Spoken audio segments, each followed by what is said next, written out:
You know, we're always told to watch what we eat, right? But what about what we see and hear every single day? So today we're going to talk about a really powerful system for finding some mental peace. It's called sensory discipline. And really, it's all about controlling what we let into our minds. Let's dive in. This is such a simple but totally profound idea. Think about it.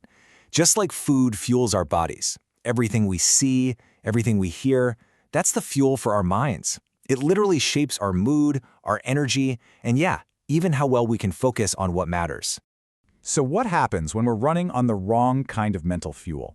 Well, let me tell you a bit of a cautionary tale. Let's meet a guy named Seth Karodimal. He represents a problem that I think a lot of us face today. Just total sensory overload. Seth's mental diet probably looks pretty familiar, right? He is constantly just absorbing low-quality stuff, doom scrolling through negative headlines, living with this background of non-stop noise, and getting completely lost in that endless, stimulating stream of social media. It is, for sure, the mental equivalent of a junk food diet. And the result of all that? A hyper-stimulated nervous system. His brain is always on high alert, just firing on all cylinders with absolutely no chance to rest. It's basically locked in a constant state of fight or fright, all fueled by that endless barrage of unfiltered information. And yeah, the consequences are probably going to sound familiar too. Even though he's constantly stimulated, Seth feels just mentally exhausted. He's tired all the time. And because his whole system is so overloaded, he's just plagued by this constant irritability. The smallest little things just get on his nerves. Okay, but there is a better way. So let's meet our second character, Master Dinanath. He represents our aspirational model. He's someone who has truly mastered their own mental state. Now, Master Dinanath operates in a completely different way. He acts as a sensory gatekeeper. And look, this isn't about shutting out the world. It's about being intentional. He consciously chooses what he lets in, carefully filtering all his inputs to make sure they actually align with his goals and his mission in life. I mean, just look at the difference in their mental diets here. On one side, you have Seth's unfiltered chaos, right? But on the other, you have Master Dinanath's curated clarity. So instead of all that negative news, he actively seeks out mission-aligned information. Instead of constant noise, he creates these quiet sensory zones for himself. And instead of just random social media, he only engages with purposeful content. And the outcomes? Well, they couldn't be more different.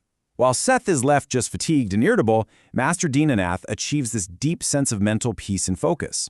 Now, the crucial point here is that by controlling his inputs, he's not punishing himself, no way. He's protecting his most valuable asset, his own mental energy and capacity. Now, this isn't just some feel-good story. This is actually grounded in some pretty cool neuroscience. So let's take a look at the incredible process that's happening inside your brain that actually makes being a sensory gatekeeper possible. Okay, get this. Every single second of every day, your brain is processing millions of signals from your environment, every single sight, sound, and sensation. It is a massive, massive amount of data, and your brain actually has a built-in feature to filter almost all of it out, just so you can function.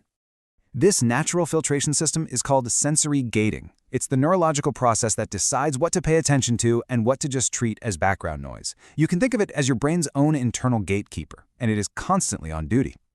But, like any filter, it can get clogged. When we overwhelm the system, like Seth does, a few things happen. First, the brain just gets flooded with all these low-quality garbage signals.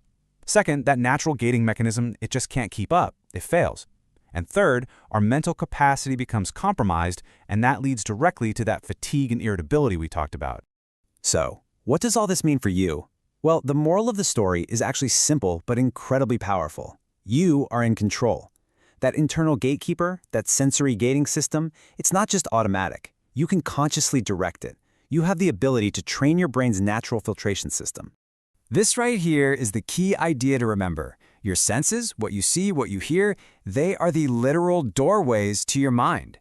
They are the entry points for all of that mental fuel we've been talking about, for better or for worse. So if your senses are the doors to your mind, that leaves us with one final empowering question. You are the gatekeeper. You get to decide what comes in and what stays out. The only question is, who are you letting come to the door?